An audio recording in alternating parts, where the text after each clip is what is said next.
Have you ever heard of a general who was undefeated in over 100 battles? I'm not talking about Alexander the Great, not Julius Caesar, and not even Genghis Khan. Today, we read diving into the life of a military genius whose name echoes through history as one of the greatest commanders of all time. His name was Khalid ibn al-Walid. He was known by a title given to no other man, Sayf Allah al-Maslul, the drawn sword of God. His story is one of transformation, brilliance, unwavering faith, and battlefield mastery that reshaped the world forever. Khalid ibn al-Walid was born in Mecca into the powerful Qurayshi tribe. He grew up in a culture where warfare wasn't just about survival, it was a matter of honor. From a very young age, Khalid was trained in combat, strategy, and leadership. You could say that war was in his blood.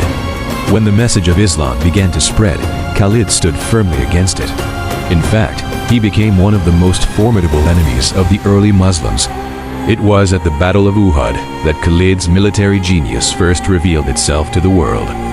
While the Muslim army believed victory was secured, Khalid, commanding the Meccan cavalry, noticed a critical weakness.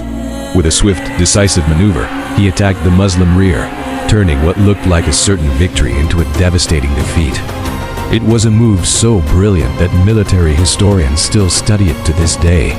Even as an enemy of Islam, Khalid proved he was a commander unlike any other. He possessed a rare mind, one that could read the battlefield like a living, breathing map. He anticipated movements before they happened and struck where his enemies least expected it. Speed, deception, and precision, these were Khalid's weapons. But destiny had other plans for him. Years later, something began to change. Khalid received a letter from his brother, who had embraced Islam. Not long after, Khalid heard that the Prophet Muhammad himself had spoken about him, wondering when a man of such intelligence would finally recognize the truth. Those words weighed heavily on his heart. In the year 629, Khalid made a journey that would change his life forever. He traveled to Medina. Standing before the Prophet Muhammad, Khalid ibn al-Walid, the fierce opponent, embraced Islam. The man who once fought against the faith was now one of its staunchest defenders. And at that moment, the course of history was about to shift dramatically.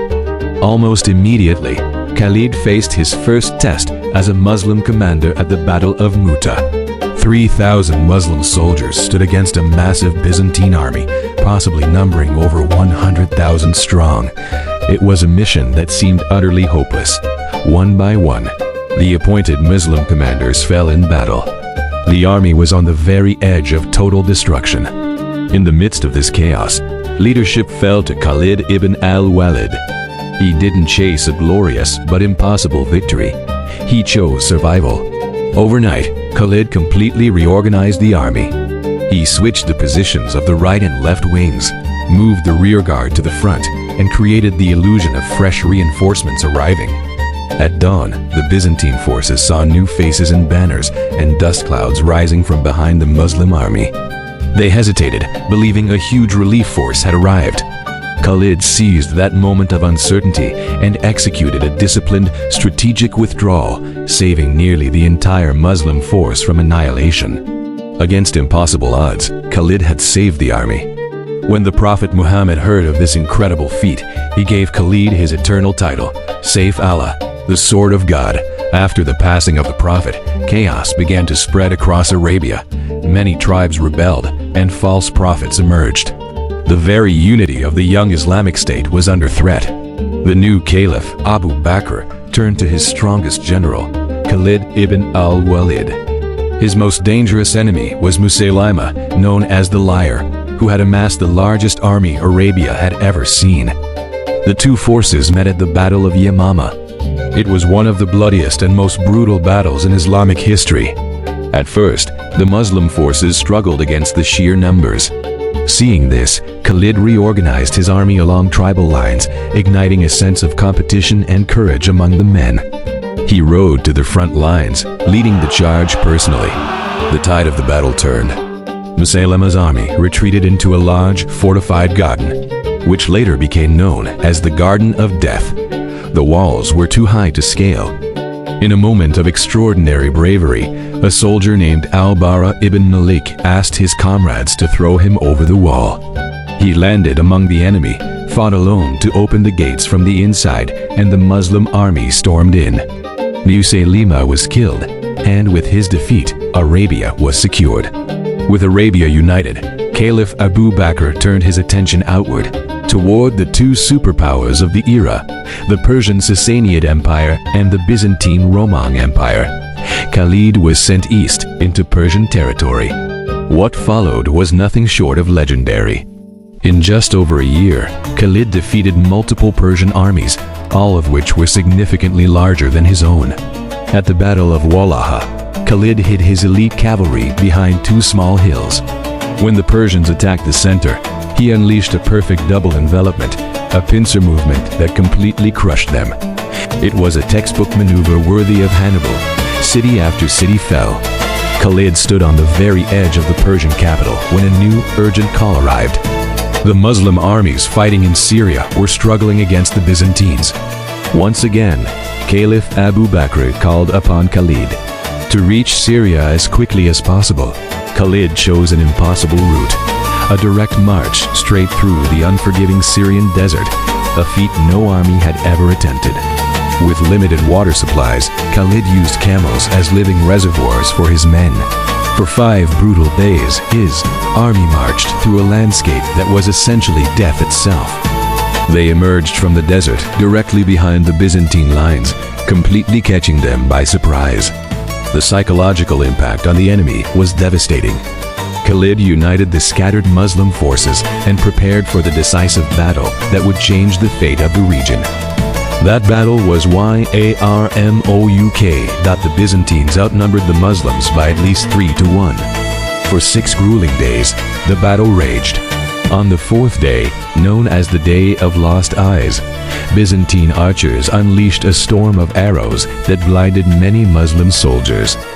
The lines began to break under the immense pressure.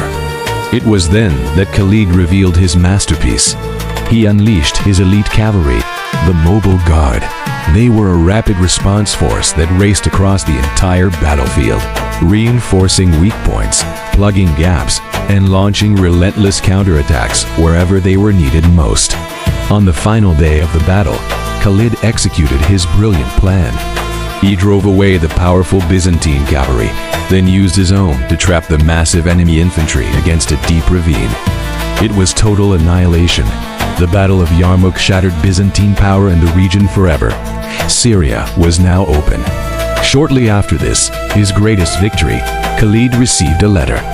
He was being removed from command by the new caliph, Umar ibn al-Khattab. The reasons were complex.